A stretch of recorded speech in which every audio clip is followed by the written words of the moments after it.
Missing You went to #1 for like 3 weeks. The next single was Not Your Friend. Not Your Friend is blowing up. She's not your friend, that girl. It's going, and it's about to explode. Well, at the same time as Not Your Friend came out, they had a Cisco record. Is it Can I Live, I think? Can I live, can I breathe?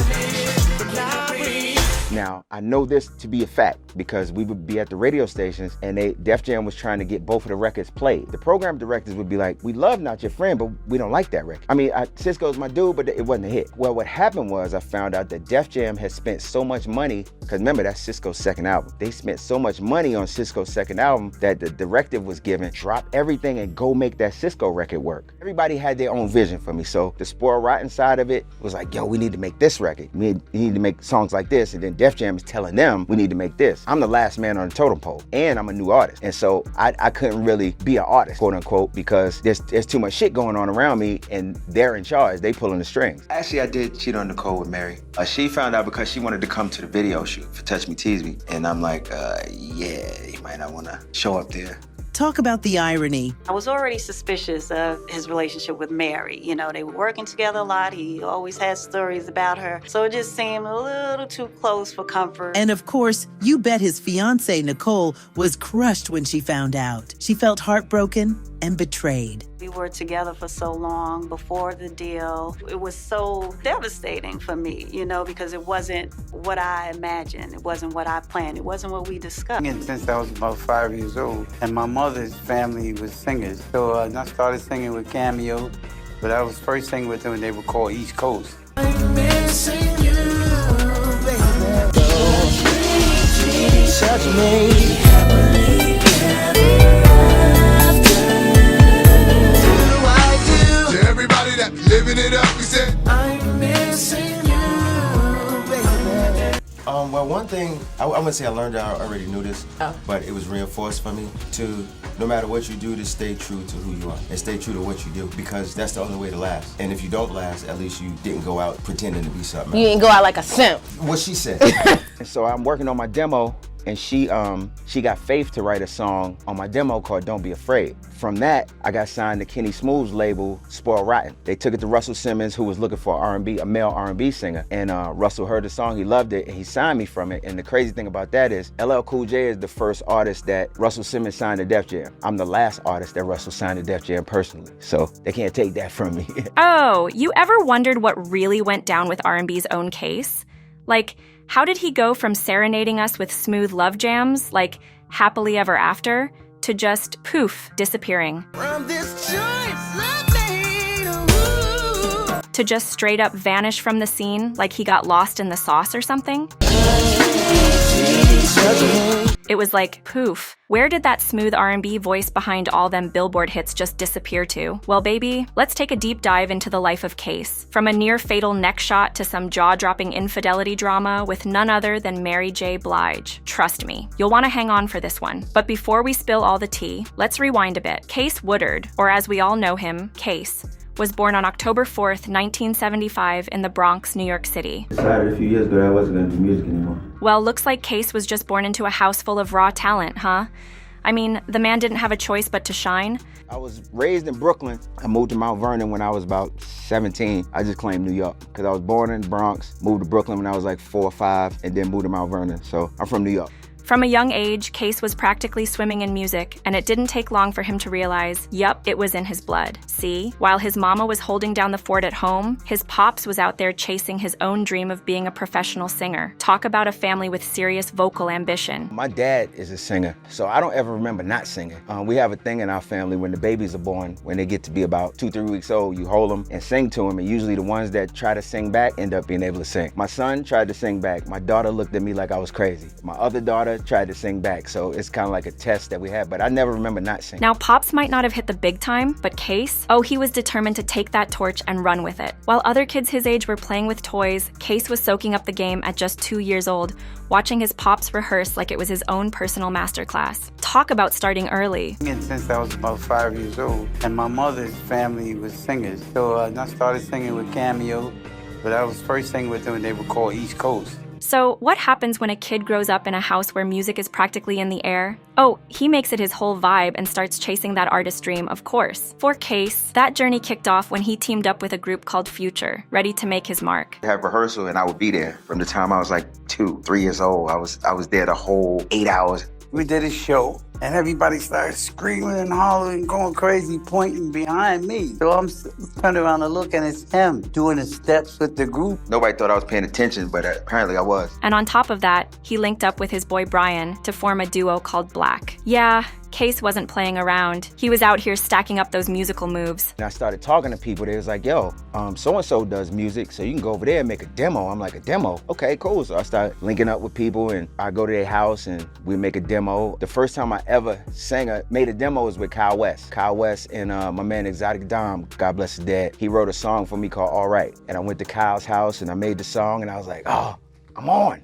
I wasn't. You know, that was my introduction into making music. That's the first song that I ever sang. I wasn't sure what I was trying to do, so I would link up with other people that sang, and they was like, yo, we sound good together. We should form a group. So I had a group called, it was a group called Future that we did. We did a couple talent shows. But once his boy Brian got signed to a label, Case realized it was time to fly solo and take matters into his own hands. He was ready to show the world what he was really about. And then me and my man Brian from the Bronx, we had a duo called Black. Oh, honey, and fly he did. Case wasn't just out here. He was soaring straight to the top. You know, it was just trying to find myself, you know what I mean? And we were signed, we had a manager by this time. There was a group that was on the same management company with us called Lade. And one of their members left, so they was like, well, we should put Case and Brian in Lade. At that point, I realized I didn't want to do a group anymore. And so Brian came to me and was like, yo, they got a record deal already. Would you feel some type of way if I left and joined the group? I'm like, nah, you know, you're gonna be my nigga regardless. And to this day, we like that. So he went and joined Lade, and then I was solo, and I've been solo ever since. And with that kind of talent, it didn't take long for Case to catch the eye of a smaller label, Spoiled Rotten,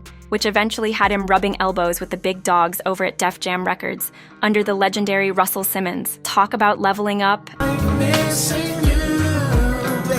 And Baby, that self-titled debut album, it took off like a rocket. With bangers like Touch Me, Tease Me, Case had the whole world vibing and turning up. And so I'm working on my demo, and she got Faith to write a song on my demo called Don't Be Afraid. From that, I got signed to Kenny Smooth's label, Spoiled Rotten. They took it to Russell Simmons, who was looking for R&B, a male R&B singer. And Russell heard the song, he loved it, and he signed me from it. And the crazy thing about that is, LL Cool J is the first artist that Russell Simmons signed to Def Jam. I'm the last artist that Russell signed to Def Jam personally. So they can't take that from me. And honey, that was just the beginning. There was so much more to love. Case had us hooked with track after track. And so we made Touch Me, Tease Me, and I'm like, and people was hearing it, they going crazy. I'm like, this shit is cool? It's like, this shit is fire. I'm like, yeah. But while Case was out here riding high on his music success, behind the scenes, oh baby, it was a whole lot of drama we didn't see coming. So, let's kick things off with the mess that went down with them record labels. You know it's never as smooth as it seems. Now, what if I told you Case wasn't even a fan of his own first album? Yeah, you heard that right. The man wasn't feeling all that love for the project that got him on the map. Really good, a bad deal like that. I mean, of course, it wasn't as good as I would have wanted it to be, but I knew that when I signed it. Like I said, it was my first deal, and I'm like, okay, I would have used this as a stepping stone. Because I knew what I was getting into. I think a lot of people signed those bad deals thinking they was something else, but my eyes was wide open. Yep, you heard that right. Even though those hit singles from his debut album put him on the map, Case wasn't feeling it. He felt like the album wasn't really him, because he didn't get to express himself the way he wanted. And I mean, not having a say in your own songs? That's a nightmare for any artist. Now here's the kicker. Remember how I told you Case was first signed to that smaller label, Spoiled Rotten, and then linked up with Def Jam? Well, it turns out that the whole connection wasn't exactly smooth sailing either. To this day, I hate the first project. I'm just be honest. Okay, so here's where it gets real messy. Since Case wasn't directly signed to Def Jam, every single one of his tracks had to go through Spoiled Rotten before making its way to the big dogs at Def Jam. Now, being a new artist with all these people in the decision-making process, yeah, let's just say his opinion didn't hold much weight in that room. Like I said, I was signed to Spoiled Rotten and then Def Jam. And so I had a lot of different hands in the pot. So most of that first album isn't me, you know what I mean? Because I would have an idea, but then I had to deal with the Spoiled Rotten side, and then they had to deal with Def Jam. And so that first album is not even probably, I guarantee you, it's my least favorite project that I've done. But here's the thing though, Case knew his worth, and he wasn't about to let anyone play him. So it wasn't long before he started pushing Spoiled Rotten to the side and taking matters into his own own hands. He wasn't here to be anyone's second choice. Everybody had their own vision for me. So the Spoiled Rotten side of it was like, yo, we need to make this record. We need to make songs like this. And then Def Jam is telling them, we need to make this. I'm the last man on the totem pole, and I'm a new artist. And so I couldn't really be an artist, quote unquote, because there's too much shit going on around me, and they're in charge. They pulling the strings. Eventually, Case and Def Jam found a way to shake Spoiled Rotten off his back for good. No more middlemen. He was ready to roll with the big leagues, all on his own terms. First thing, I was beefing with, remember I was signed to Spoiled Rotten / Def Jam. So I started beefing with them, and I really didn't want to be there anymore. But hold up, don't get too comfortable, cause Case's record label drama was far from over. After that whole mess with Spoiled Rotten was behind him, Case finally got the chance to really let his voice be heard through his music. But did he enjoy every minute of it? Oh baby. Let's just say it wasn't all smooth sailing from there. Happened was, we found out, well, the lawyer at Def Jam found out that they never signed an agreement for my image and likeness. So technically, I could have sued them. They was like, if you want, we can just get you out that contract and you can come directly to Def Jam. So I'm like, yeah, let's do that. Because I could have sued them. I'd have been finished in the game, but I'm like, yeah, let's do that. Banger, Missing You. Case thought he was on top of the world. That track had us all in our feelings, but honey, the drama was just getting started. I knew what I wanted to do, and I was able to just go to it with no interference. They was like, do whatever you want. You know what I mean? So I was just able to go. Tim and Bob did like half the album. Jimmy Jam and Terry Lewis. Like I was like in a zone that I'd never been in before. And I honestly haven't been in since. Honestly, I tell you who helped bring it out of me was Redhead, because Redhead lived up the street from me, and we had the same musical like mindset. And so he would call me, I'd call him in the middle of the night, like, nigga, you know what I'm thinking? He'd be like, yo, come get me. Or he'd be like, yo, I'm coming to your house. And we just, in the middle of the night, and we just come up with some shit. You know what I mean? And that's the way it's supposed to be. But then something went down that changed everything. His whole relationship with Def Jam. And honestly, it shifted the entire direction of his career. Trust. This is where the real drama unfolds. I'm missing you. But here's the kicker. Not only did that Cisco record flop, but by the time they figured it out, it was too late to even go back for Case's single. But that wasn't even what really had Case heated. Oh no, there's more to this story. Missing You went to #1 for like 3 weeks. The next single was Not Your Friend. Not Your Friend is blowing up. She's not your friend, that girl. It's going, and it's about to explode. Well, at the same time as Not Your Friend came out, they had a Cisco record. Is it Can I Live, I think? Can I Live, Can I Breathe?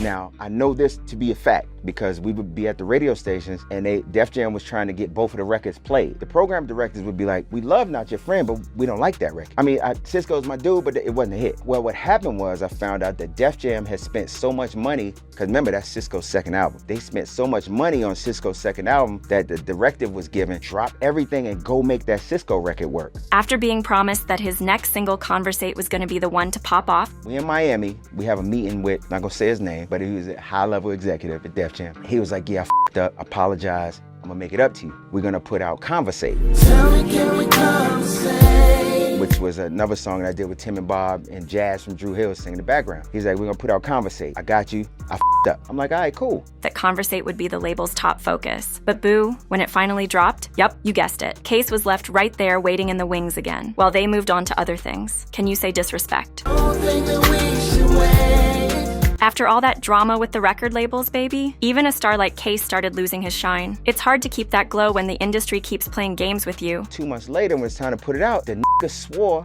he never said that. Like, nigga, you said it in front of 7 people. I didn't say that. I would have never said that. After being dragged through the mud by the industry, let's just say Case wasn't exactly jumping for joy to make music anymore. The passion, it was starting to fade. It was the business part of the music business kind of frustrated me, and it made me lose my love of making music, which is something I thought I'd never feel. Yikes, but hold on, because things went from bad to downright shocking. In 2002, Case accidentally shot himself in the neck. I know, how wild is that? It's honestly a miracle he made it through. And let's be real, there might be a lot of R&B stars out there, but there's always only gonna be one Case. That was the first time that I had a damper put on music for me, because the music business made me fall out of love with the music. And I never thought I would get to that point, but that did it for me. Anyway, after all that chaos, between the shooting and the label drama, Case decided it was time to hit snooze on music for a while and just focus on his family. But just when he thought he was done, a series of events happened that would make him reconsider picking up the mic again. Oh, you know there's more to this story. I mean, the gun was there, I went to move it, they had a head trigger, it went off, it hit me in the throat, came out the back right here. Like I told the doctor that day, you ain't getting rid of me that easy. So. All right, and it just missed your vocal cord, right? Yeah. just barely. All right, we're gonna let them know that your vocal's still good. Can we hear Oh, your I'm good. song? Oh, wait, I got a verse that I want to hear though. Which one here? I want to hear the first verse that Happily Ever After. Let's do that for now. Guess what I did today? Thank goodness he did, because let's be real, R&B just wasn't the same without him. But honey, we can't forget about Case's love life either, because trust me, the drama only gets juicier from here. When Case linked up with Def Jam, the one and only Mary J. Blige played a major role in writing his songs. Oh, you know this is about to get good. My grandmother passed, and she was really instrumental in me musically from the time I was a really little boy. Like we used to do concerts in her living room. I was like 3 with the microphone, perform for company. And then after that, Michael Jackson passed, like a month later, almost to the day. And that was one of my biggest musical inspirations. And so with those two things happening, it made me go back and start listening to that music that I listened to in the beginning and kind of sparked it back up. The creative process. At first, it all looked like a normal professional collaboration, right? Just two musical geniuses making magic in the studio. But baby, behind the scenes, it didn't take long before things got a whole lot less professional. Trust, the drama was about to unfold. On the first album, Mary wrote 4 songs. Oh, honey, turns out Mary wasn't just writing hits for Case. According to him, sparks definitely flew while they were working together. And let's just say their professional partnership got a very personal upgrade. You know the tea was hot behind those studio doors. In a relationship, probably because I was scheming the whole time. But it just came from being in the studio together all the time, hanging out. You know, you just kind of click with people. But here's the real kicker. Case was already engaged. Yup, the man who had us all swooning with love ballads was out here serenading 2 women at the same time. Talk about living that double life. Caught up in the hype. Mary J was a star at the time, and he was a brand new artist. Anybody in the hood would have had a chance to date Mary would have did it. And of course, you already know his fiancée Nicole was absolutely crushed when she found out. Heartbroken and betrayed, she didn't see that one coming, especially from the man she thought she was about to marry. Actually, I did cheat on Nicole with Mary. She found out because she wanted to come to the video shoot for Touch Me, Tease Me. And I'm like, yeah, you might not want to show up there. Talk about the irony. I was already suspicious of his relationship with Mary. You know, they were working together a lot. He always had stories about her. So it just seemed a little too close for comfort. And of course, you bet his fiancée Nicole was crushed when she found out. She felt heartbroken and betrayed. We were together for so long before the deal. It was so devastating for me, you know, because it wasn't what I imagined. It wasn't what I planned. It wasn't what we discussed. Oh, honey, it's safe to say this one got really messy real quick.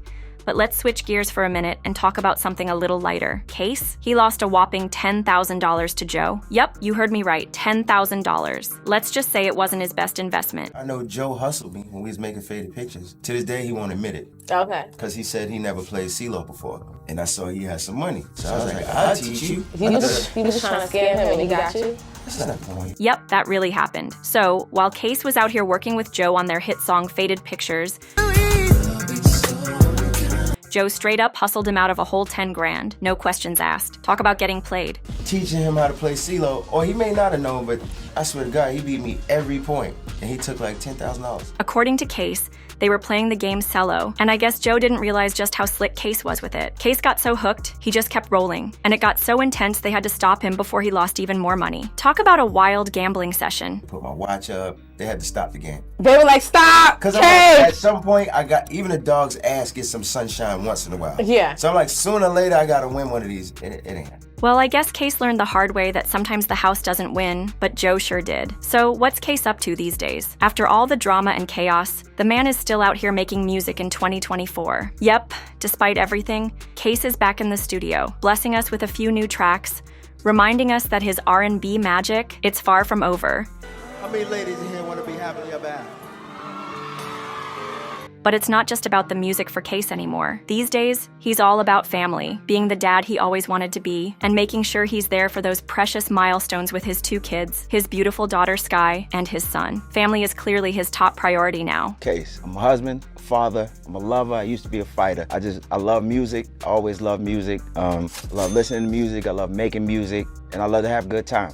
Well, one thing, I wouldn't say I learned, I already knew this, but it was reinforced for me to, no matter what you do, to stay true to who you are and stay true to what you do, because that's the only way to last. And if you don't last, at least you didn't go out pretending to be something. You didn't go out like a simp. What she said. One thing's for sure though, Case Woodard has always stayed true to himself.